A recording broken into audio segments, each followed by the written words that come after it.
Where will you leave me? Speak. I will go no further. Listen to me. I will. My hour to leave is almost here, when I must surrender myself to hellish and tormenting flames. Here the ghost is talking about leaving purgatory soon and going into eternal suffering, otherwise known as hell. Alas, poor ghost. Don't pity me, but listen seriously to what I shall disclose to you. Hamlet feels sorry for the ghost, and later on in the scene, he says he'll pray for him to save his soul from hell while in purgatory. Speak. I'm obliged to listen. So you are obliged to revenge, when you shall hear me. What? I am your father's spirit, doomed for a certain time to walk the night, and during the day I am confined to burn in fires until the evil crimes I had done in my life are burnt and purged away. Here, the ghost refers to purgatory, and that once his earthly sins are diminished by the prayers of earthly beings, he will be able to not be banished to burn in flames or hell.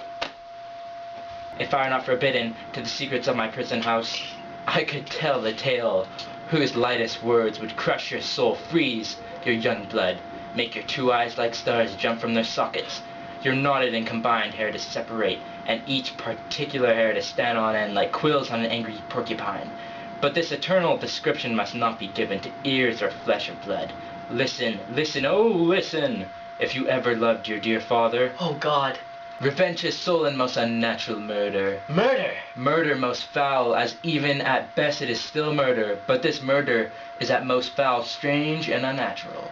Tell me about it quickly, so that I, with limbs as swift as meditation or the thoughts of love, may rush to my revenge. The ghost has convinced Hamlet to seek revenge instead of forgiveness, showing that he is evil instead of good. I find you ready, and if you were duller than the fat weed that rots itself on the river bank, you wouldn't move on this. Now, Hamlet, listen to me. The story goes that sleeping in my orchard, a serpent bit me. So the whole country of Denmark is extremely abused by a lie about the process of death. But no, you noble youth, the serpent that poisoned and took your father's life now wears his crown. Oh, horrible. Oh, horrible. Most horrible. If you have nature in you, don't accept this. Don't let not the royal bed of Denmark be a couch for luxury and damned incest. But, however you pursue this revenge, don't taint your mind or let your soul plan anything against your mother. Leave her to heaven, and to those thorns that live in her bosom, to prick and sting her. Goodbye now. The glowworm shows the morning is near, and to begin to put out his infected fire. Goodbye, goodbye, Hamlet. Remember me. Thanks, my dear lord. Oh, my fence is rotten. It smells like heaven. It has the oldest basic curse on it. A brother's murder. I can't pray. Though my desire is as sharp as my will, my stronger guilt defeats my strong intent. And like a man bound to double business, I can't decide where I should begin, and both get neglected. What if this cursed hand were thicker than itself with my brother's blood? Isn't there enough rain in the sweet heavens to wash it as white as snow? What use is mercy except to confront the face of offense? And what's in prayer except this double force to be prevented from falling down, or pardon since we are down? Then I'll look up. My sin is committed, but oh, what form of prayer can help me? Forgive me of my foul murder. That can't be it, since I still have all those things for which I didn't the murder. My queen, my own ambition, and my queen. May one be forgiven a sin and still hold on to its benefits. In the corrupted currents of this world, offence's golden hand may push past justice, and it's often seen that the wicked prize itself buys out the law, but it's not the way in heaven. There's no shifty action. There's action lies in the true nature, and we ourselves are forced, even to the back and front of our faults, to give an evidence. What then? What stops? I'll see what being sorry does. What can it do?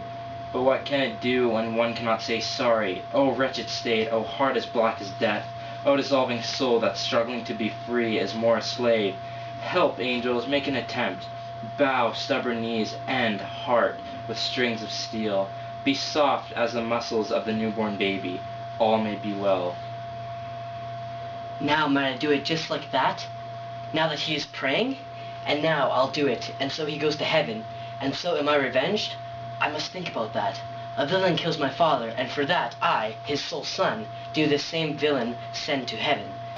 After Claudius is finished praying, Hamlet believes that if he kills him now, he'll ascend into heaven instead of descending into hell, which would be reward instead of revenge. This was a common belief shared amongst many, especially Catholics in this era.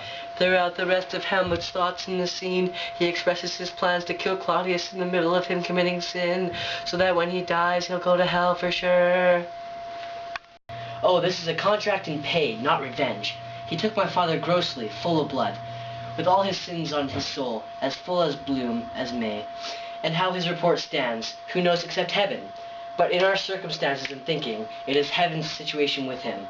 And am I then revenged? To take him to the cleansing of his soul, when he is fit and ready for his death? No. Up, sword, and no more horrid intention. When he is asleep and drunk, or in rage, or in the insensuous pleasure of his bed, at gaming, swearing, or committing some act that is no element of salvation in it, then attack him. So that his heels may kick at heaven, and that his soul may be as damned and black as hell, where it goes to, my mother is waiting. This relief only makes your sickly days longer. My words go up, my thoughts stay here below. Words without thoughts never go to heaven.